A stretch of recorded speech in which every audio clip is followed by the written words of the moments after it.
We are an outdoor family. We spend every free moment outdoors, biking, running, hiking.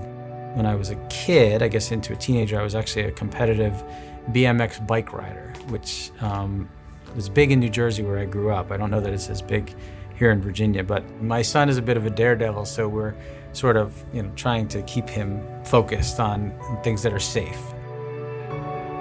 My medical knowledge after 25 years is high, and it allows me to do these complex personal injury cases with traumatic brain injuries and things like that because I understand medicine, surgical oncology, radiology, interventional neuroradiology. These are all obviously really fancy terms, but these doctors are fascinating because they have taught me how we treat particularly injuries of the brain. And I've found that that is really applicable in my personal injury cases because you can't do these cases well unless you have a real understanding of the brain and the body.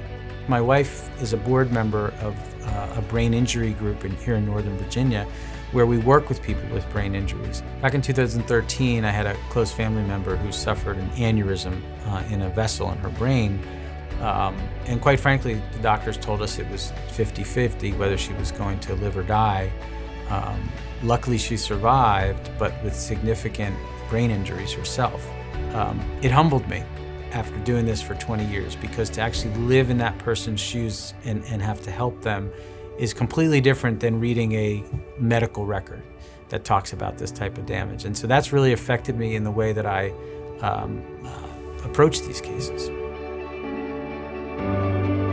A few years ago, I had the privilege of representing a woman and her family in a case that I will never forget.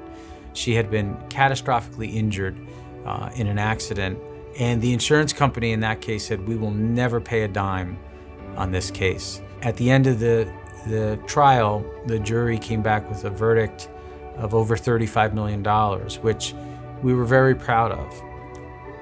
But that wasn't the best moment for me.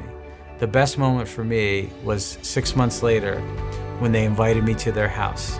It was about seeing that physical change and the change on her face, that this was the new life that she was able to adjust to because of that lawsuit. To me, that's what these cases are all about.